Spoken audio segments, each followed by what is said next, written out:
After the Dark Ages, Italy lit up the world. It emerged from the devastating cloud of the Black Death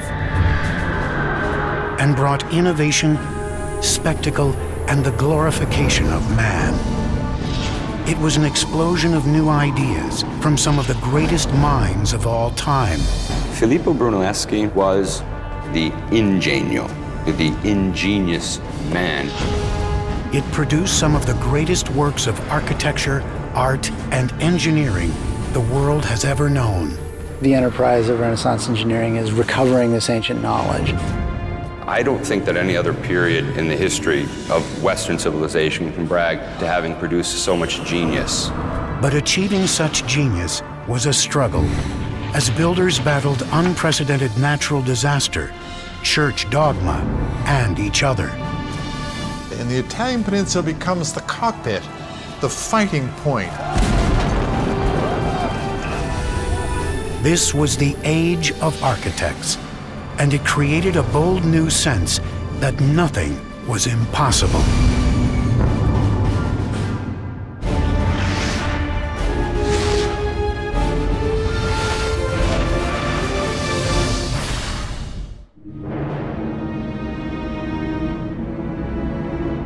In 476 AD, the great Roman Empire has collapsed, ending its period of domination.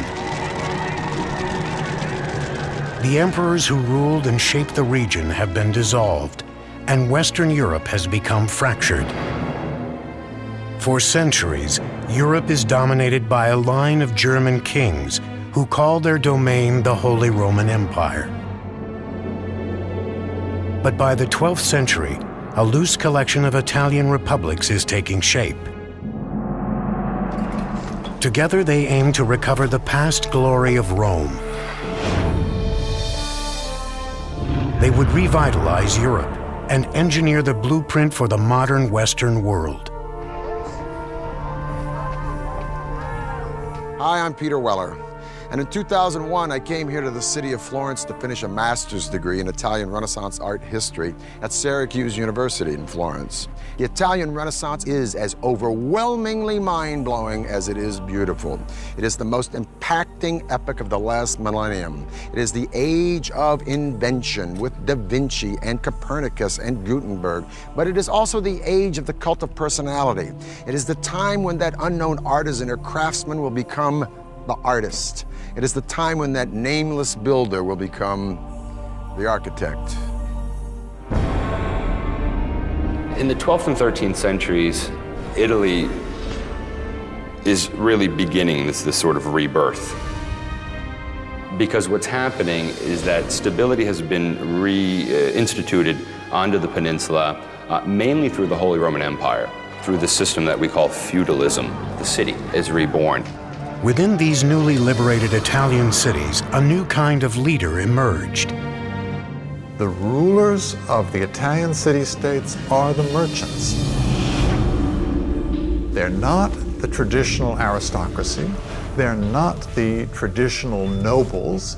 And this produces this extraordinarily vibrant urban life in the 13th century. Families like the Medici went from running banks and businesses to running cities. Wealth bought power, and power could buy art and architecture. These once small towns soon began to build on a massive scale, always with an eye at outdoing their neighbors and maintaining independence.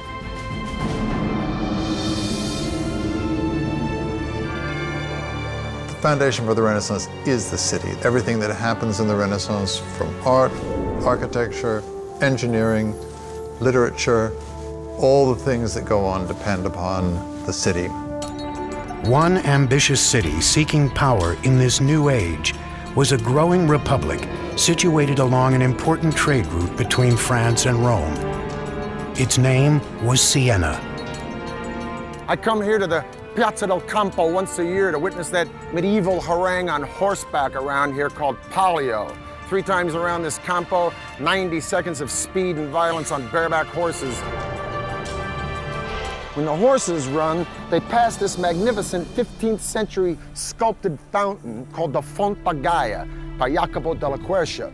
Now today, when we turn on a tap, we just take it for granted that H2O is going to come out. But the Sienese needed this fountain because when they were making all this loot, prosperity begets a city jam-packed with people. And more people demands, as we have seen with Persia, with Carthage, with Rome, with the Maya, more water. But providing sufficient water for this city would prove to be a massive challenge. Siena doesn't have a river very close, so they had to find this water somewhere else. They thought they could find another way to go and search for water, and that way was building some tunnels underground.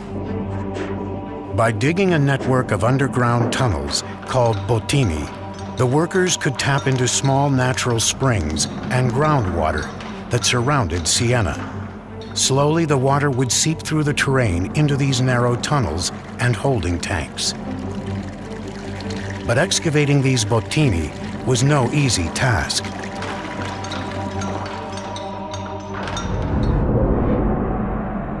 Workers used shovels, picks, and chisels to chip away at the calcite deposits in the tunnel, working in dark, dusty conditions, often no more than a few feet high.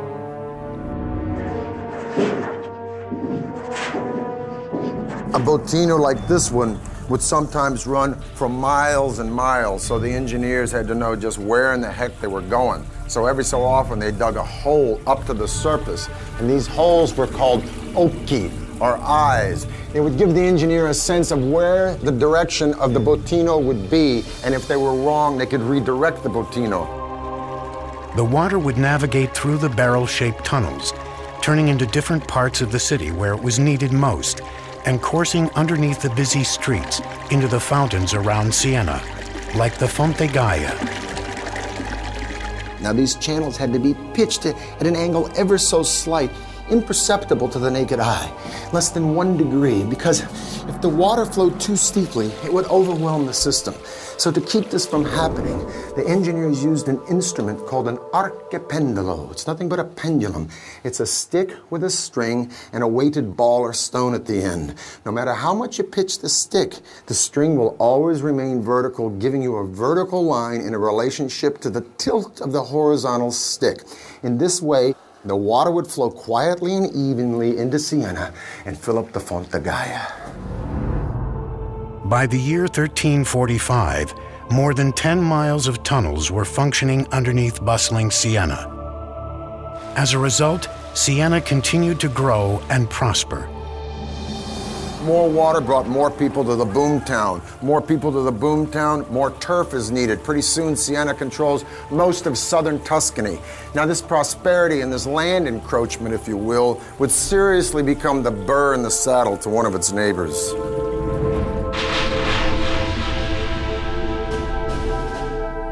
Florence and Siena are the two dominant republics in Tuscany. It was a rivalry on all levels: economic, political, artistically. And in the 13th century, the city-state of Siena, in all three of these categories, was probably Florence's superior. The two republics would go head-to-head until Siena delivered a crushing blow at the Battle of Monteperti in 1260.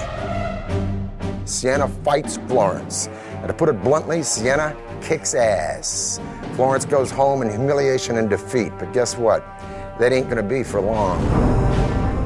The hydraulic engineering that made Siena the place to be couldn't sustain it through one of the greatest natural disasters the world had ever seen. In 1347, the Black Death struck.